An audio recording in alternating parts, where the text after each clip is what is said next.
salita at kapangyarihan ng Panginoong Diyos ay nabumuli ang kanilang masayang samahan bilang mag-asawa.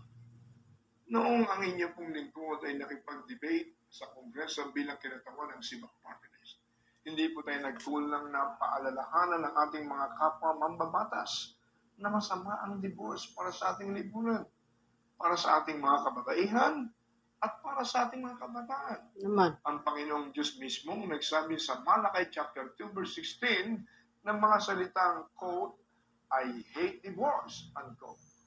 At kahit pa sabihin ng mga proponents ng divorce na Pilipinas at Vatican na lang ang mga bansa sa buong mundo na walang divorce, at least nagsunod sa kautusan ng Diyos. Dapat na matuwa. Hindi ba isang bagay na karapat-dapat ipagmalaki? Yan ang dapat. Natin sa salita ng Diyos. Sabi nga sa Matthew 7, verse 13, up to verse 14, and go, enter through the narrow gate.